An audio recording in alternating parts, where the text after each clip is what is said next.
Why are so many women unhappy today even when they have everything they thought they wanted? The freedom, the comfort, the love, the lifestyle. And yet, behind the smiles, there's this quiet frustration that never goes away. You've seen it. Maybe you've lived it. The woman who has the job, the man, the home, but still feels empty. The one who keeps saying, "I should be happy, so why am I not?" And if you're a man, you've felt the confusion that comes with it. You try to love her, fix her, understand her, but nothing works. Every effort turns into another argument. Every solution becomes another problem. You start asking yourself, what does she really want? Here's the truth she doesn't know either. Because her unhappiness isn't about you. It's about the invisible program running inside her mind. A system written by childhood expectations, social media illusions, and emotional conditioning that makes enough feel like failure. She's not broken. She's programmed. Conditioned to crave more, to compare, to chase perfection that doesn't exist.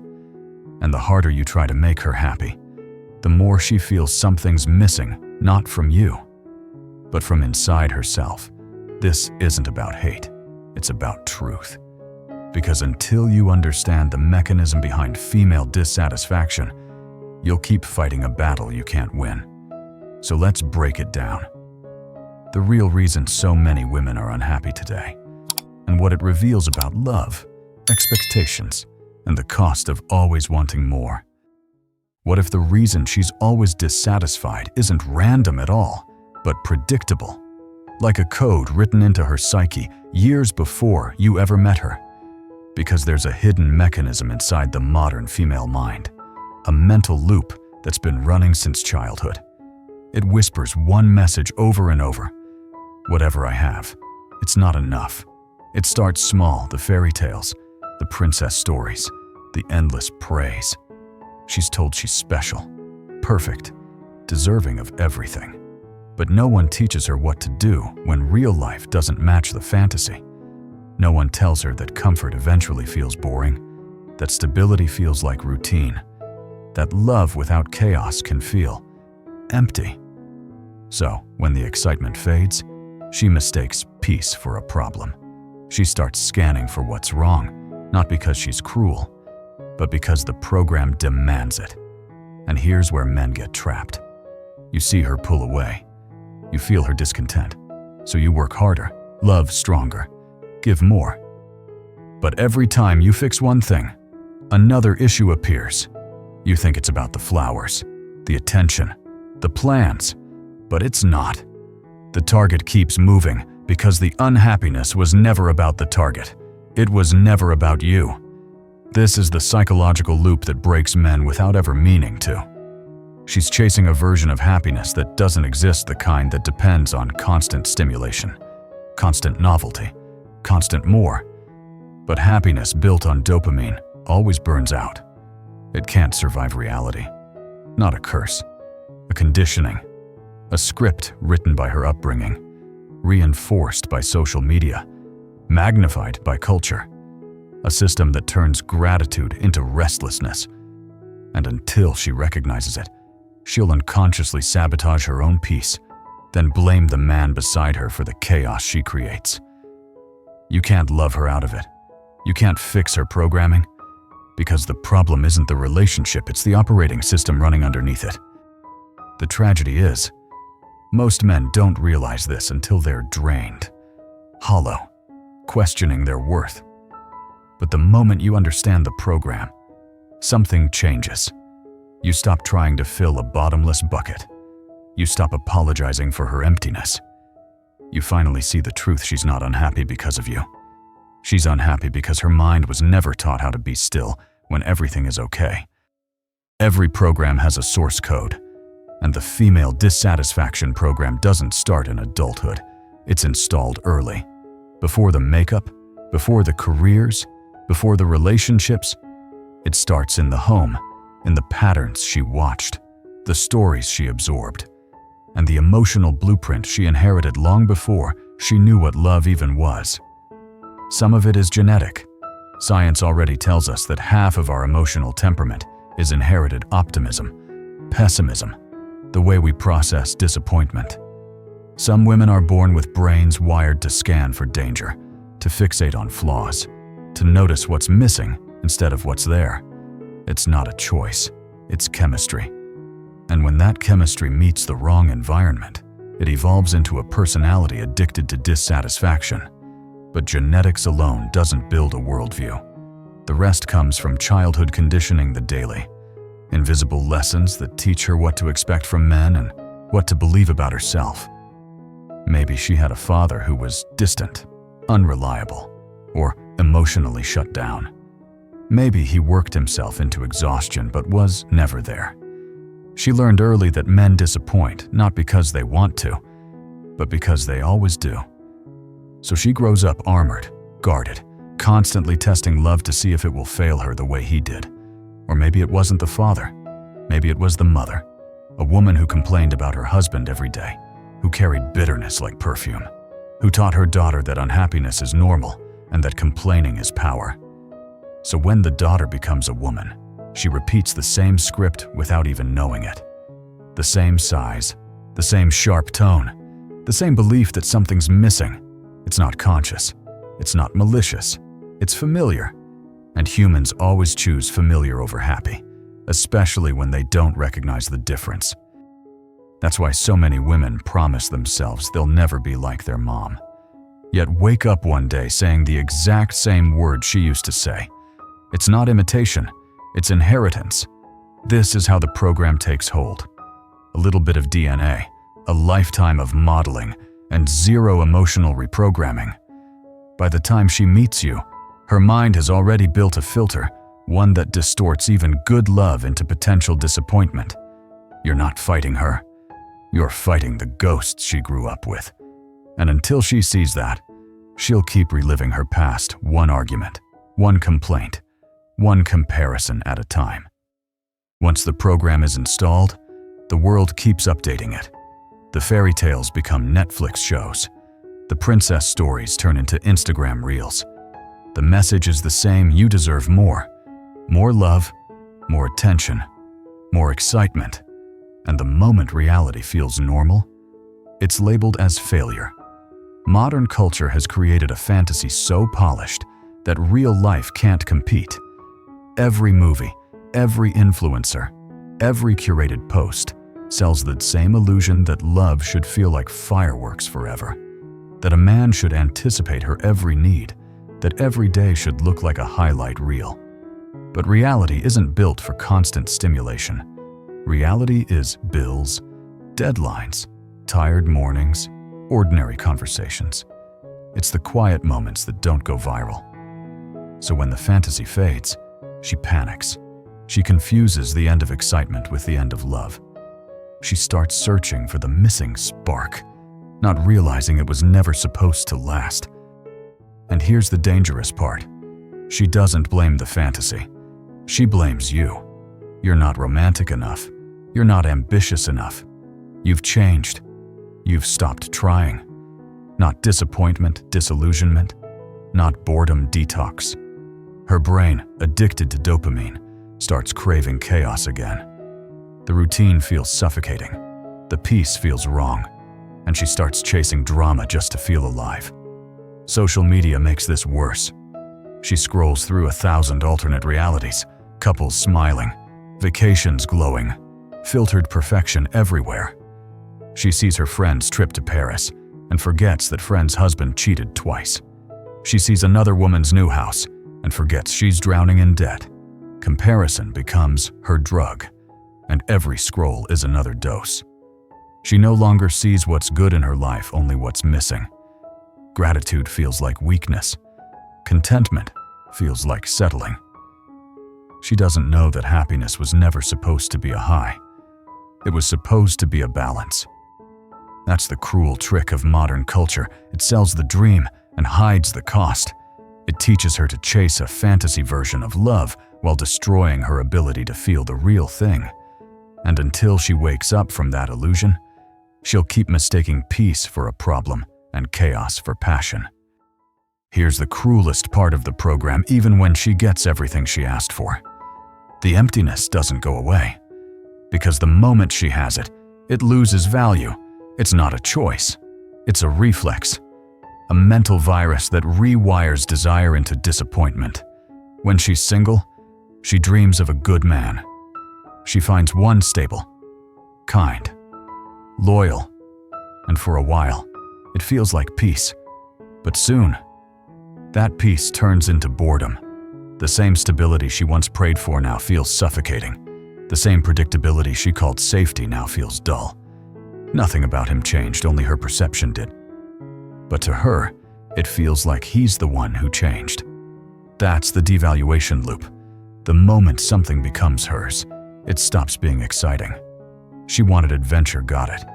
Now she wants security. Got that too. Now she wants freedom. She changes her hair, her job, her hobbies, her goals, anything to escape the stillness she calls unhappiness, but is really discomfort with contentment, not failure.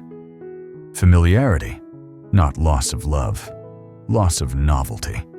Her brain equates calm with emptiness, and when peace feels wrong, she'll unconsciously start chaos just to feel something again. That's why good men end up walking on eggshells trying to keep the spark alive while she's unknowingly snuffing it out. Social comparison fuels the loop even harder. She sees her friend's ring, her sister's husband, her co-worker's vacation, and suddenly her own life feels less. She doesn't see the reality behind their highlight reels. She only sees the illusion. Every scroll, every post, every filtered smile becomes another reminder that what she has isn't enough. And once dissatisfaction becomes her default setting, she starts mistaking the problem. She thinks it's him. She thinks it's the relationship. But the truth is darker. It's not the man losing his charm. It's her brain losing its ability to value what it already has. That's why she can stand in a life others would die for: the house, the love, the comfort, and still feel like something's missing. Because in her world, enough is always one step further. By the time she enters a relationship, most women aren't showing you who they are. They're showing you who they think you want. It's not manipulation. It's survival. The culture trained her to perform, not to connect, to play a role that wins approval instead of revealing a self that risks rejection. She learns early that softness gets labeled as weakness, honesty gets punished, and being too much scares people away. So she hides the chaos behind charm, the doubts behind smiles, the control behind "I'm fine." And the longer she wears that mask, the more she starts to confuse the performance with her identity. At first, it works. You fall for the version she wants you to see: the easygoing, confident, cool girl who laughs at your jokes and never complains. But performance is exhausting, and no one can fake alignment forever. Slowly, the mask starts to crack, the tone shifts, the warmth fades, the resentment grows. She starts blaming you for the fatigue she feels from pretending. Not dishonesty, disconnection. Not manipulation, exhaustion. She's unhappy not because you failed her, but because she's spent her whole life being who she thinks she should be. And deep down, she resents the world and you for not magically loving the real her she never showed. This is where most relationships break without ever knowing why. The man feels blindsided. She's changed, he says, but she hasn't changed. The mask has just fallen off. And now you're seeing the version of her that even she doesn't fully understand. The tragedy is, she's not the villain here. She's the product of a culture that celebrates performance over authenticity. Be confident, be desirable, be everything. But no one ever told her it's okay to just be. So she keeps acting, even when the act is killing her joy. And here's the paradox: the more she performs, the more disconnected she feels. The more validation she gets, the less she believes it's real. Until one day, she's surrounded by attention, love, and comfort, and still feels invisible. Because how can anyone truly love her when she's never shown them who she really is? Modern culture didn't just teach women to wear masks, it handed them crowns. You're a queen. You're the prize. You deserve it all. The slogans sound empowering, but underneath the glitter lies poison. Because when you convince someone they're always right, you destroy their ability to grow. It's the illusion of power, not strength, but entitlement. The belief that love should orbit around them, that men exist to serve, to prove, to earn approval. And here's the paradox: you can't respect what you see as beneath you. And without respect, love can't survive. Many modern women were taught that independence means superiority, that men are tools, not teammates, that partnership is submission. So they enter relationships already on defense, competing instead of connecting, judging instead of appreciating. They confuse control with confidence. But control kills intimacy. You can't dominate someone and still desire them. She doesn't realize it, but the same pride that shields her also isolates her. She wants love, but she builds walls. She wants protection, but she rejects leadership. She wants partnership, but she can't stop competing. And eventually, she looks around and wonders why every relationship feels empty, why every man seems weaker, smaller, less inspiring. Not weakness withdrawal, not inferiority exhaustion. Men stop showing up when they realize the game is rigged. You can't pour into someone who treats gratitude like surrender. You can't fight to be respected by someone who's been taught that respecting you is betrayal. This superiority programming doesn't make women powerful, it makes them lonely. Because when you view men as servants, you can't feel connection.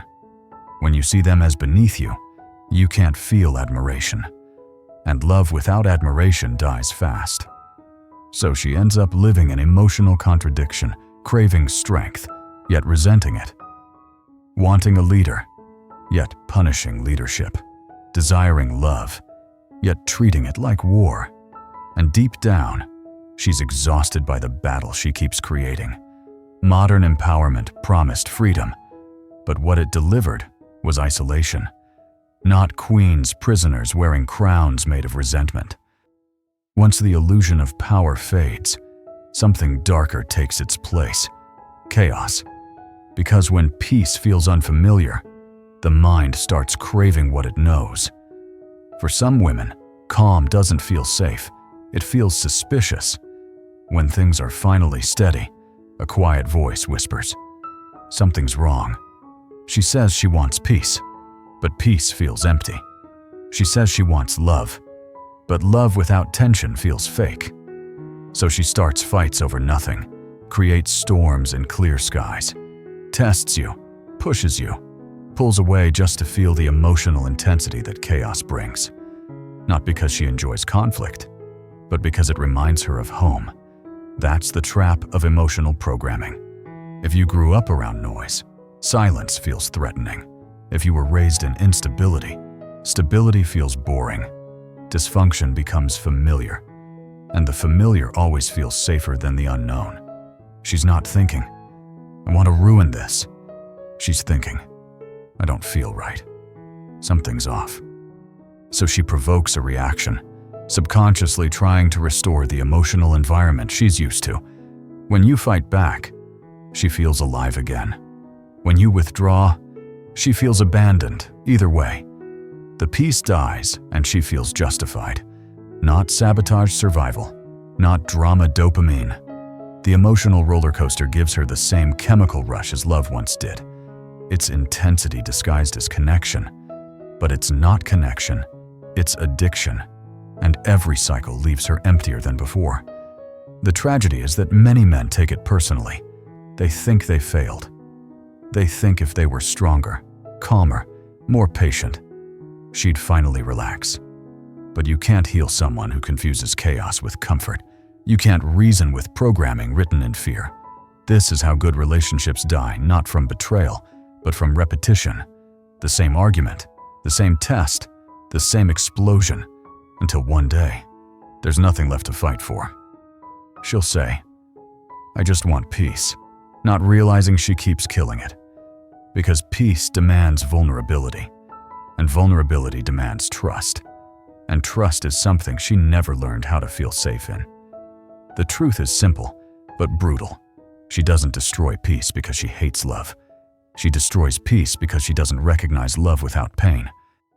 Even when there's no chaos on the outside, there's a war inside the ticking of a clock she can't silence. Every woman feels it in some form. The countdown of youth, beauty, fertility, opportunity. It's not vanity, it's biology mixed with culture, whispering that time is running out. And that whisper becomes a roar the older she gets. At first, it's subtle, just a thought. I should be married by now. I should have kids. I should be further in my career. Then the comparisons begin. She scrolls. She sees her friends' engagement posts, baby photos, new houses, vacation smiles. And even if she doesn't want to envy them, she does. Because now it's not just about her timeline. It's about everyone else's highlight reel playing right beside her reality. Modern culture sold her the ultimate lie that she can have it all at once. The dream career, the perfect family, the social life, the money, the freedom. But reality doesn't work that way. Every choice carries a cost. Every yes requires a no. But she was never taught that trade-offs are normal. She was told that compromise equals failure. So when life starts demanding choices, career or family, freedom or stability, she feels trapped. Not because she has too little, but because she expected to have everything, and every decision becomes a source of regret. If she works too much, she feels lonely. If she focuses on family, she feels invisible. If she tries to balance both, she feels like she's failing at everything. Not oppression overload, not lack of options, too many of them. The pressure to be everything turns fulfillment into exhaustion. And when exhaustion sets in, gratitude disappears. Then comes the envy, quiet, but corrosive. She compares her inside to everyone else's outside, her reality to their filters, her sacrifices to their illusions. Every scroll deepens the belief that someone, somewhere, is doing life better. That's how the clock and the comparison feed each other. One screams, "You're running out of time." The other whispers, "You're already behind." And together, they create the perfect storm of quiet despair. Because when you're chasing everything, you can't enjoy anything. And when you measure your life by someone else's timeline, happiness doesn't just fade, it starts to feel impossible. In today's world, healing has become a lifestyle, and that's exactly why so many never actually heal.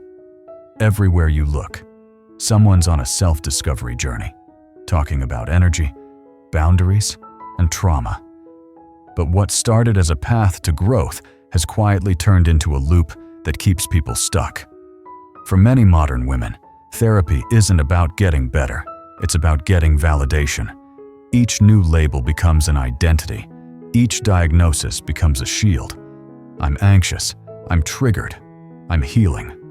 And while those words sound empowering, they often keep her anchored in the very pain she's trying to escape. Not healing rehearsing, not reflection justification.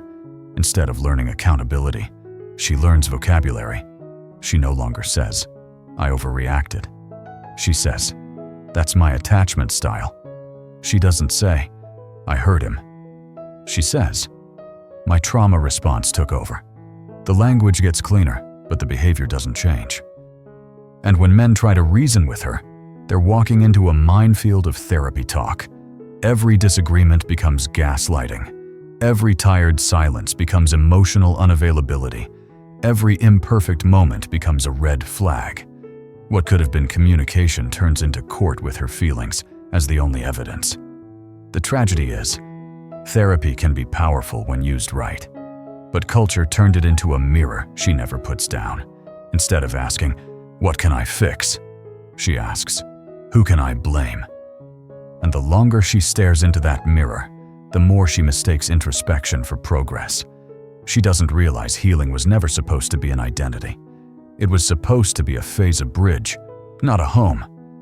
but the world keeps rewarding her for staying broken. Posts, sympathy, attention, validation, all reinforcing the idea that pain equals depth. So she keeps digging, keeps analyzing, keeps reopening wounds that should have scarred over long ago. And every time she looks for peace, she finds another reason she can't have it yet. That's the therapy trap, the endless self-focus that feels like growth but breeds entitlement. The obsession with healing that forgets the point of healing is to stop hurting everyone around you. You can't save someone who's addicted to their own unhappiness. You can't pour enough love into a mind that keeps leaking it out through old wounds. Her peace isn't your project, it's her responsibility. The moment you understand that, you stop confusing love with rescue. You stop apologizing for storms you didn't create.